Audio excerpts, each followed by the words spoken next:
Welcome to Epicor Clips ERP End of Month Report Series. This is a review of the Customer Price Comparison Report. This is used to show the margin difference between the average selling price and the suggested list price.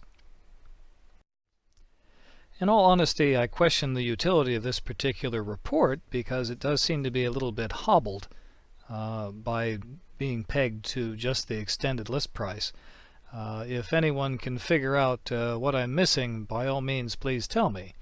But be that as it may, here we're going to just do an example run for a date range and a particular price line, and we're going to compare it to our commission cost in our system, or calc cost in our particular system. I don't know what you'd call it in yours.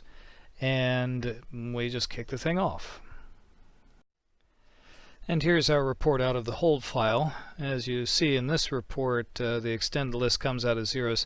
That's because of the price date range that I picked in 2011. I wasn't using the extended list field for anything, and it was 0. So of course it's giving us a 100% price difference.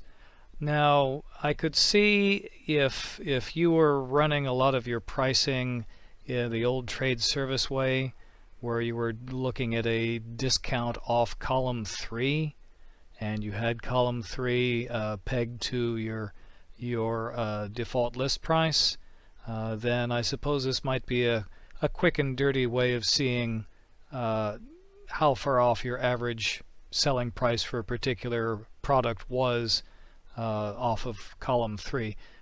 I don't know if anyone's still using that, and that's kind of a stretch. They went through so much trouble to make the report, and I really don't know why. I'm desperately clawing for a use for the darn thing.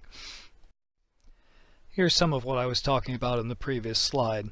Here, if we take a look in product maintenance for a particular Leviton product in the Leviton price line, and drill down into the price sheet maintenance, we can see that in the list entry I have zeros, which is why the report showed zeros.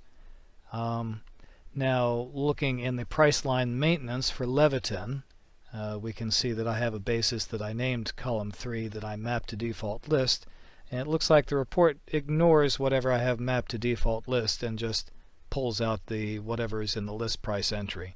So the only way the report would have been useful is if I had taken the trade service column 3 price and written it into the list column and then run the reports.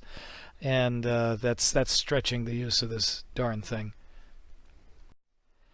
And that concludes whatever use I can tell you about the customer price report. Once again, if there's anyone else out there that can think up use for this darn thing, I'm all ears. Sorry to have probably wasted your time with it, but if I gotta go through it, you gotta go through it. Anyway, thank you for your attention, and as always, I am not Scott Zahn.